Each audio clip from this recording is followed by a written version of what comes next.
Last video में हमने AutoCAD का बेसिक इंटरफेस देखा था और नाउ इस वीडियो से अब हम बेसिक से एडवांस की तरफ जाते हुए डिटेल ड्राइंग बनाना सीखेंगे। तो डिटेल ड्राइंग में हम एक बेडरूम की डिटेल ड्राइंग बनाएंगे। तो इस वीडियो में हम डिटेल ड्राइंग बनाना स्टार्ट करेंगे और इस पूरी सीरीज़ के अंदर हम उसके अलग अलग पार्ट में डिवाइड करके पूरा कंप्लीट करेंगे। हम एक बार देख लेते हैं किस टाइप से हमारी ये सीरीज़ होगी पूरी। तो इस सीरीज़ में पहले हम जो है कि वॉल्स बनाना देखेंगे, बेसिक वॉल्स बनाएंगे। नेक्स्ट उसके बाद हम डोर्स एंड विंडोज़ देख लेंगे किस टाइप से करना है, एंड फिर फर्नीचर ऐड करेंगे उसके बाद ड्राइंग में। नेक्स्ट उसके बाद जो है कि हैचेस वगैरह के बारे में देखेंगे कि किस टाइप से हैचेस वर्क करते हैं और उसका यूज़ करेंगे। नेक्स्ट हम टेक्स्ट एंड लीडर ऐड करके ड्राइंग में और डिटेल ऐड करेंगे, एंड देन फाइनली हम डायमेंशंस ऐड करके हमारी ड्राइंग कंप्लीट करेंगे। और इस डायमेंशंस ऐड करने के बाद हमारी ड्राइंग पूरी कंप्लीट हो जाएगी। और इन चीज़ों के अलावा भी हम कुछ चीज़ें इन ट्यूटोरियल्स में सीखेंगे, जिसमें से हमने ऑटोकैड इंटरफेस और यूनिट्स के बारे में तो पहले ही वीडियो में देख लिया है। नाउ इस वीडियो से हम ऑब्जेक्ट स्नैप्स और उसके बाद में लेयर्स एंड ब्लॉक्स के साथ कैसे काम करते हैं वो देखेंगे। नेक्स्ट हम डायमेंशंस यूज़ करेंगे, जैसा कि अभी पहले भी बताया मैंने। और नेक्स्ट हम हमारी जो फाइनल ड्राइंग होगी उसे किस तरीके से क्लाइंट को शो करने के लिए एक्सपोर्ट करना है। तो हम लास्ट वीडियो में फिर हमारी कंप्लीट ड्राइंग को एक्सपोर्ट करना सीखेंगे। हम वीडियो स्टार्ट करते हैं रेक्टेंगल क्रिएट करके 24 फीट बाय 17 फीट का। इसमें हम रेक्टेंगल कमांड लेंगे और @24 फीट एंटर 17 फीट लिख कर एक रेक्टेंगल क्रिएट कर लेंगे। फिर हम डिस्टेंस कमांड से इसे वेरीफाई कर लेंगे कि ये प्रॉपर डायमेंशन है कि नहीं। डिस्टेंस कमांड यूज़ करने के लिए हम DI एंटर करेंगे, इससे डिस्टेंस कमांड आ जाएगी। एक फर्स्ट पॉइंट और सेकंड पॉइंट पर हम हमारे माउस को ले जाएंगे, जिससे हमें इसकी प्रॉपर डिस्टेंस मालूम पड़ जाएगी। तो ये प्रॉपर है। अब इसका हम ऑफसेट ले लेंगे। यहाँ हमने ऑफसेट कमांड O और एंटर प्रेस करके एक्टिव कर ली है, और ये ऑफसेट कमांड यहाँ ऊपर के पैनल से भी यूज़ कर सकते हैं। और ऑफसेट लेने के लिए हमें O एंटर करना है और फिर जितनी डिस्टेंस जितना ऑफसेट लेना है वो वैल्यू डाल के इंटर या स्पेस दबा देना है। तो हमने ऑफसेट लिया। अब हम 9 इंचेस का ऑफसेट लेना है हमें यहाँ पे। तो हम 9 दबाएंगे, एंटर करेंगे और अंदर इस पर क्लिक करके अंदर की तरफ 9 इंच का हम ऑफसेट ले लेंगे। तो हमारी 9 इंच की वॉल बन चुकी है। यहाँ पर ऑटोकैड के अंदर हम जो है कि एंटर और स्पेस का यूज़ करते हैं कमांड एग्जिट करने के लिए, और एस्केप का भी हम यूज़ कर सकते हैं। तीनों चीज़ें सेम ही काम करती है, लेकिन स्पेस और एंटर से हम लास्ट कमांड भी क्विकली रिपीट कर सकते हैं। यहाँ हमने लाइन कमांड के लिए L दबा के एंटर दबाया और ये लाइन ड्रॉ कर ली है। अब इस लाइन को हम मूव कर लेंगे वॉल से कुछ डिस्टेंस पर। तो हम इस लाइन को वॉल से 30 इंचेस की डिस्टेंस पर मूव कर लेंगे यहाँ पर, और इसको हम ऑफसेट कमांड देकर डोर का एग्जैक्ट मार्किंग यहाँ पर क्रिएट कर लेते हैं। तो हम 36 इंचेस का यहाँ डोर क्रिएट करना चाहते हैं। तो हम यहाँ पर 36 इंचेस पर इसको ऑफसेट दे देंगे लाइन को। और नेक्स्ट चीज़ जो हमारे ऑटोकैड के अंदर सिलेक्शंस होते हैं वो इस टाइप से होते हैं कि जब हम क्लिक करके लेफ़्ट से राइट की तरफ जब सिलेक्शन को ले जाते हैं तो सिलेक्शन के अंदर सिलेक्शन ब्लू कलर का होता है और इसमें जितने भी ऑब्जेक्ट्स आते हैं सिर्फ वही सिलेक्ट होते हैं। लेकिन जो दूसरा सिलेक्शन ऑटोकैड में होता है वो राइट से लेफ़्ट की तरफ में होता है, और इसमें जितने ऑब्जेक्ट सिलेक्शन को टच कर रहे होते हैं वो सभी सिलेक्ट होते हैं। तो इस टाइप से ऑटोकैड में सिलेक्शंस होते हैं। और नेक्स्ट ऑटोकैड में जो नेविगेशन होता है उसके अंदर जो हमारा स्क्रॉल बार होता है उसमें स्क्रॉल अप स्क्रॉल डाउन करने से जूम इन जूम आउट होता है। और नेक्स्ट जो है कि इसके अंदर पेन टूल यूज़ करने के लिए हम जो है कि स्क्रॉल बार को प्रेस करके और इसे मूव करते हैं। तो ये एज अ पेन टूल काम करता है। इस तरीके से हमने डोर क्रिएट किया, उसी तरीके से हम यहाँ पर विंडो की भी मार्किंग क्रिएट कर लेंगे। यहाँ पर हम एक लाइन क्रिएट करेंगे और 3 फीट 6 इंचेस पर इसे मूव कर लेंगे वॉल से। और यहाँ हमें 9 फीट की विंडो क्रिएट करनी, तो हम ऑफसेट कमांड लेके 9 फीट एंटर करके यहाँ पर इस डायरेक्शन में इसे क्रिएट कर लेंगे। तो ये हमारी विंडो की भी मार्किंग क्रिएट हो गई। जिस टाइप से अभी हमने विंडो और डोर क्रिएट किए, सेम वे में हम एक स्लाइडिंग डोर की मार्किंग यहाँ पे क्रिएट करेंगे। यहाँ पे हम स्लाइडिंग डोर देंगे, लाइन हमने क्रिएट की, इस लाइन को हम यहाँ से मूव कर लेंगे 3 फीट की डिस्टेंस पे। और यहाँ से इसे 3 फीट पर मूव करने के बाद ऑफसेट दे देंगे 11 फीट 6 इंचेस का। तो यहाँ पर 11 फीट 6 इंचेस की हमारी स्लाइडिंग डोर की मार्किंग क्रिएट हो जाएगी।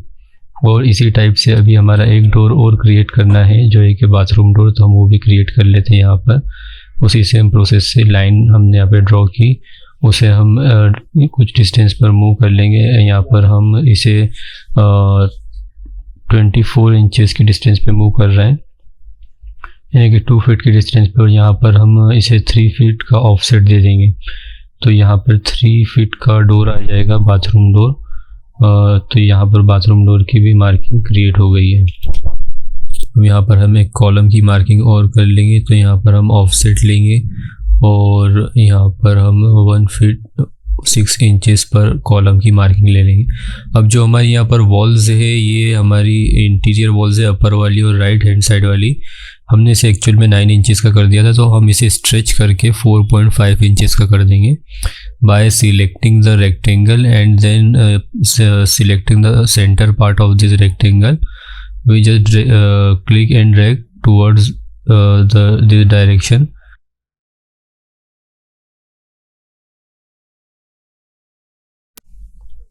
सो यहाँ पर अभी हम कॉलम की मार्किंग कर लेते हैं। 10 इंचेस का एक कॉलम है, इसे हमने सिलेक्ट किया और इसे मूव कर दिया इस टाइप से। तो यहाँ पर हमारा रेक्टेंगल कमांड हम यूज़ करके इसे प्रॉपर कॉलम बना देंगे।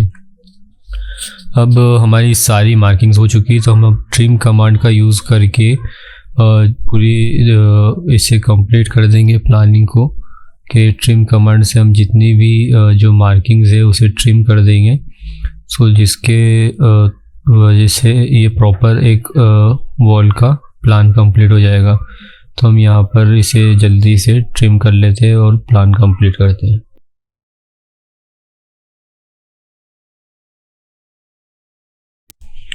नाउ हमारी सारी वॉल्स कंप्लीट हो चुकी है। अब हम लेयर्स कमांड का यूज़ करेंगे before making doors and Windows.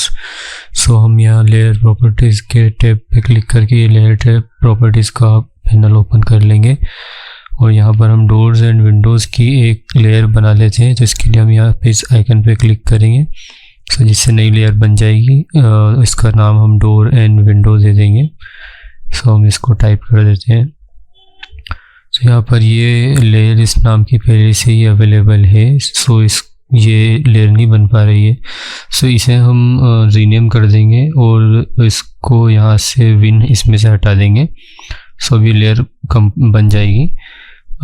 लेकिन हमारे पास ऑलरेडी एक लेयर है, तो हम इस लेयर को इस बटन पे क्लिक करके डिलीट कर देंगे और फिर इस लेयर को ही हम डोर्स एंड विंडोज़ के लिए यूज़ कर लेंगे। अब हमारे पास ऑलरेडी ये लेयर है, तो हम इसका यूज़ डोर एंड विंडोज़ जब बनाएंगे तो उसे इस लेयर में रखेंगे। सो अभी नेक्स्ट जो है कि हम डोर एंड विंडो बनाने जाएंगे। सो हमारे पास एक पहले से ही डोर बना हुआ है, सो उसे यूज़ करके हम उसे ट्रेस करेंगे ताकि इजीली हमारा टाइम भी बच सके और आपको समझ में भी आ जाए कि किस टाइप से डोर वगैरह क्रिएट करते हैं मैन्युअली। सो हम ये डोर लिया है यहाँ पे हमारा, और हमने हमारी डोर्स एंड विंडोज़ की लेयर सिलेक्ट कर ली है। अब हम इस पर ट्रेस करेंगे रेक्टेंगल वगैरह से और इसे पूरा एज इट इज़ बना लेंगे। सो फर्स्ट हम रेक्टेंगल लेंगे और रेक्टेंगल से इसे ट्रेस करेंगे। सो रेक्टेंगल कमांड के लिए REC हम यूज़ करेंगे। REC प्रेस करके जब एंटर करेंगे हम, सो रेक्टेंगल यहाँ पर हम इसके एक पार्ट पर ड्रॉ कर लेते हैं। फर्स्ट रेक्टेंगल हमने ड्रॉ कर लिया। अब नेक्स्ट रेक्टेंगल भी हम यहाँ पे ड्रॉ करके इसको इस पार्ट को डोर के कंप्लीट करते हैं। तो ये सेकंड रेक्टेंगल हमने ड्रॉ कर लिया यहाँ पर।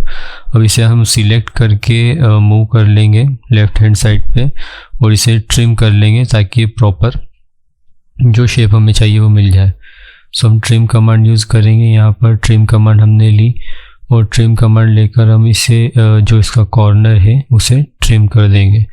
सो यहाँ पर ट्रिम कमांड लेकर हम इसे ट्रिम कर देते हैं। सो हमने इसे ट्रिम कर दिया है। अब हमारे पास डोर का एक पार्ट बन चुका है। नेक्स्ट अब हम जो है कि डोर का सेकंड पार्ट भी ट्रेस कर लेते हैं। सेम हम रेक्टेंगल कमांड का यूज़ करके जो है कि इसे भी ट्रेस कर लेंगे। ये जो पॉइंट्स दिख रहे हैं आपको ग्रीन कलर के बॉक्स और ये ट्रायंगल, ये स्नैपिंग पॉइंट्स होते हैं। इसको स्नैप करके जब हम वर्क करते हैं तो ईज़िली, जैसे आप देखिए, मूव ईज़िली प्रॉपर एकदम प्रिसाइजली होता है और शेप भी एकदम प्रॉपर क्रिएट्स होते हैं। तो ये ऑर्थो के बारे में हम आगे और जानेंगे, लेकिन अभी के लिए इतना ही।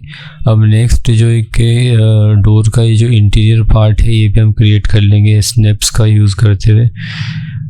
ये हमने इसे ट्रेस कर लिया और इसे भी हम प्रिसाइजली मूव कर लेंगे मूव कमांड का यूज़ करके और ये स्नैपिंग्स का यूज़ करके। ये आपको जो ग्रीन कलर के बॉक्स वगैरह जो शो हो रहे हैं ये कॉर्नर के लिए है, और जो ट्रायंगल होता है ये सेंटर पॉइंट होता है स्नैपिंग में। सो हम कॉर्नर यहाँ पे सिलेक्ट करके और इसे प्रिसाइजली मूव करवा देंगे हमारा जो मैन्युअली हम डोर बना रहे हैं उसमें। सो ये हमारा डोर का सेकंड पार्ट भी कंप्लीट हो गया है। अब हमारा जो डोर का एक पार्ट है ये नीचे वाला, इसे ही हमें मिरर करना है दूसरी तरफ। सो उसके लिए हम जो ये लाइन आ रही है डोर के बीच में, ये लाइन हम ट्रेस कर लेंगे। इसे सिलेक्ट करके प्रॉपरली प्रिसाइजली इसे भी हमारे डोर पर मूव कर देंगे। और नेक्स्ट हम मिरर कमांड का यूज़ करके इस हमारे डोर के इस पार्ट को दूसरी तरफ भी एग्जैक्टली मिरर कर देंगे। तो इसके लिए हम मिरर कमांड का यूज़ करेंगे। मिरर कमांड में हम हमारे ऑब्जेक्ट को सिलेक्ट करते हैं, एक पॉइंट लेते हैं और उस पॉइंट के ऑपोजिट पॉइंट पर हमारा ऑब्जेक्ट मिरर हो जाता है। तो हम मिरर कमांड लेंगे, हमने एक सेंटर पॉइंट लिया, अब ये उसकी दूसरी तरफ एग्जैक्ट मिरर हो जाएगा। अब नेक्स्ट चीज़ ये है कि हमारा ये प्रॉपर मतलब एकदम प्रिसाइजली मिरर नहीं हो पा रहा है, ये इस वजह से, ये ऑर्थो की वजह से। ये ऑर्थो से जब ऑन होता है तो हमारा ऑब्जेक्ट प्रिसाइजली किसी भी एक डायरेक्शन में और एंगल पर मूव करते हैं 90 डिग्री और 180 डिग्री। तो हम यहाँ ऑर्थो ऑन कर लेंगे। ऑर्थो के बारे में हम और भी डिटेल में आगे जानेंगे, लेकिन अभी के लिए हम प्रिसाइजली उसे मिरर करने के लिए ऑर्थो ऑन करेंगे और सेंटर पॉइंट लेके हम इसे मिरर कर देंगे। और यहाँ हम ऑप्शन में नो सिलेक्ट कर लेंगे। ऑर्थो प्रिसाइजली मूवमेंट के लिए और कमांड यूज़ करने के लिए यूज़ में आता है। जैसे हमें प्रिसाइजली रोटेशन करना है, मूव करना है, तो हम ऑर्थो का यूज़ करते हैं। अब नेक्स्ट हम यहाँ पर आर्क क्रिएट कर लेंगे। एक स्टार्ट पॉइंट लेना होगा, एक एंड पॉइंट लेना होगा। तो इसे सिलेक्ट करके यहाँ पर सेकेंड पॉइंट सिलेक्ट कर लेंगे और हमारा आर्क इजीली क्रिएट हो जाएगा। तो ये हमारा आर्क क्रिएट हो गया। इसी तरीके से हमारा डोर पूरा यहाँ पर कंप्लीट हो चुका है। सो हमारा रेफरेंस के लिए जो क्रिएट करने के लिए हम डोर लाए थे उसे हम इरेज कर देंगे इरेज कमांड की थ्रू, और ये हमारा डोर इरेज हो चुका है। इसे डिलीट भी यूज़ कर सकते हैं इस जगह पे हम। नेक्स्ट अब हमारा पूरा डोर कंप्लीट हो चुका है, तो अब हम इसे ब्लॉक में कन्वर्ट कर लेंगे। ब्लॉक बहुत यूजेबल होते हैं, बड़ी ड्राइंग्स जब हम करते हैं तो ब्लॉक्स का बहुत यूज़ आता है। जो भी ऑब्जेक्ट हम एक बार बना लेते हैं उसे हम बार बार यूज़ कर सकते हैं। उसके लिए ब्लॉक होते हैं, तो ब्लॉक यहाँ से क्रिएट होते हैं और उसके लिए कमांड है बी और एंटर। बी एंटर करेंगे तो ब्लॉक बना देगा, हमारे डोर का एक ब्लॉक बन जाएगा। ये हमें नेमिंग पूछेगा इसकी और दूसरे कुछ ऑप्शंस होंगे, तो हम इसका नेमिंग डोर करके इसे ओके कर देंगे। तो यहाँ हमारा डोर का ये ब्लॉक बन चुका है। अब इसे हम अलग अलग जगहों पर यूज़ कर सकते हैं और इसे एडिटिंग वगैरह में भी इजी पड़ता है। देखिए यहाँ पर हमारा डोर ब्लॉक में आ चुका है। अब इसे हम मल्टीपल जगहों पर यूज़ भी कर सकते हैं और इजीली मल्टीपल ऑब्जेक्ट्स को हम इस ब्लॉक के एडिट कर सकते हैं। तो ये हो गए हमारे ब्लॉक्स।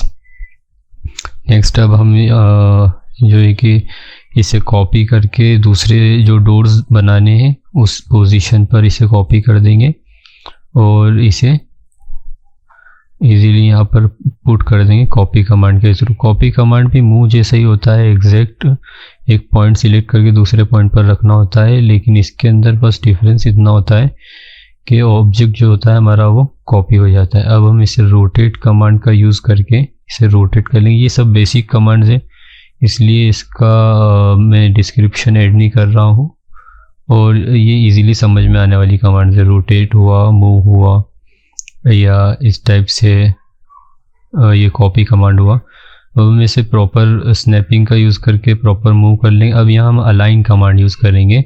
अलाइन कमांड में क्या होता है कि हम ऑब्जेक्ट सिलेक्ट करते हैं। अलाइन कमांड का यूज़ हम बेसिकली किसी भी ऑब्जेक्ट को प्रॉपरली अलाइन करने के लिए या प्रॉपरली स्केल करने के लिए करते हैं। अलाइन कमांड को यूज़ करने के लिए हम AL एंटर करते हैं और फिर हमारा जो ऑब्जेक्ट सिलेक्टेड होता है उसके फर्स्ट सोर्स पॉइंट को सिलेक्ट करते हैं और फिर हम जो है कि उसके जिस जगह हमें उसे अलाइन करना है उसके फर्स्ट सोर्स को हम सिलेक्ट करते हैं। सेकंड हम हमारा जो ऑब्जेक्ट है उसके सेकंड सोर्स पॉइंट को सिलेक्ट करते हैं।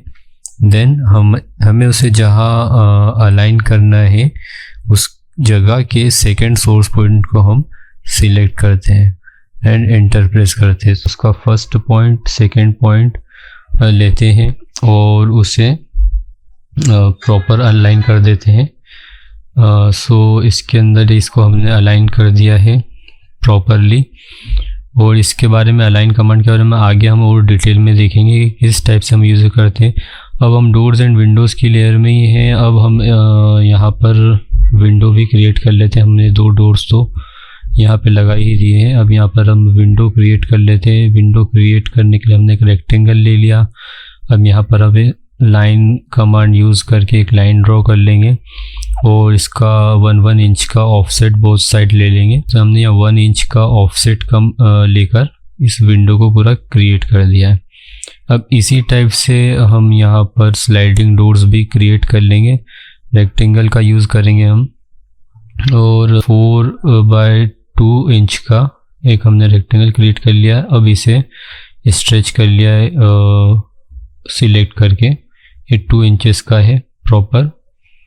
अब इसे हम कॉपी कर लेंगे इसका एक कॉर्नर पॉइंट पकड़ के स्नैप के थ्रू और उसे दूसरी तरफ यूज़ कर लेंगे।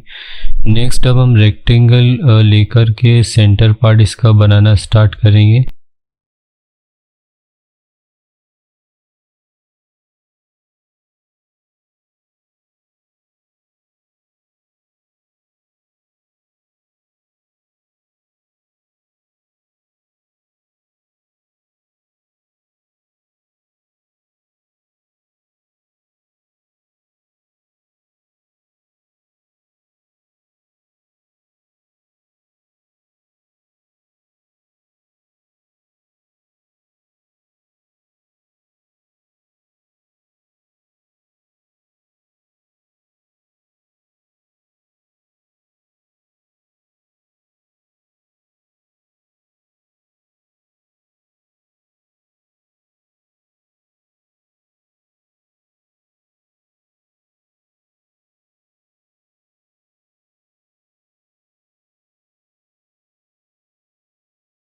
और हम इसे यहाँ पर कॉपी कर लेंगे। तो हमारा स्लाइडिंग डोर भी कंप्लीट हो चुका है।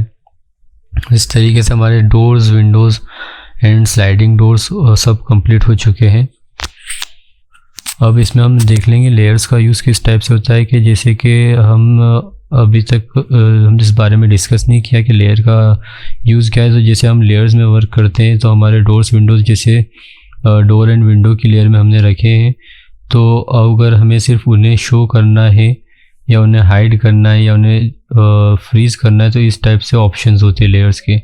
तो जब हम बड़ी ड्राइंग्स पे वर्क करते हैं तो ये ऑप्शंस बड़े यूज़फुल होते हैं। जैसे अभी हमने इस लेयर को फ्रीज़ कर दिया है और अब हम इसके किसी भी एक ऑब्जेक्ट को मूव करना चाहेंगे या कुछ भी उसको ट्रांसफॉर्म करना चाहेंगे तो ट्रांसफॉर्म नहीं होगा। तो इस तरीके से हम लेयर्स का यूज़ करके एक बड़ी रेंज में ऑब्जेक्ट्स को कंट्रोल कर सकते हैं, जो कि बड़ी ड्राइंग्स में हमारे लिए बहुत बेनिफिशियल होता है और ड्राइंग करना हमारे लिए इजी होती है। इसके अंदर हम आइसोलेट कर सकते हैं, हाइड कर सकते हैं किसी भी एक लेयर को। सो इस वीडियो में हमने जो ऑटोकैड की कमांड्स यूज़ की है उसमें से distance command, offset command, trim command, mirror and align command, तो ये कमांड्स हमने इस ट्यूटोरियल में यूज़ की है। सो इसमें से जो कुछ में भी आपको डाउट हो वो आप कमेंट सेक्शन में पूछ सकते हैं, उसे मैं नेक्स्ट वीडियो में डिटेल में एक्सप्लेन करने की कोशिश करूँगा या उसके लिए कोई अलग वीडियो एक्सप्लेनेशन के लिए बनाऊँगा। So thanks for watching.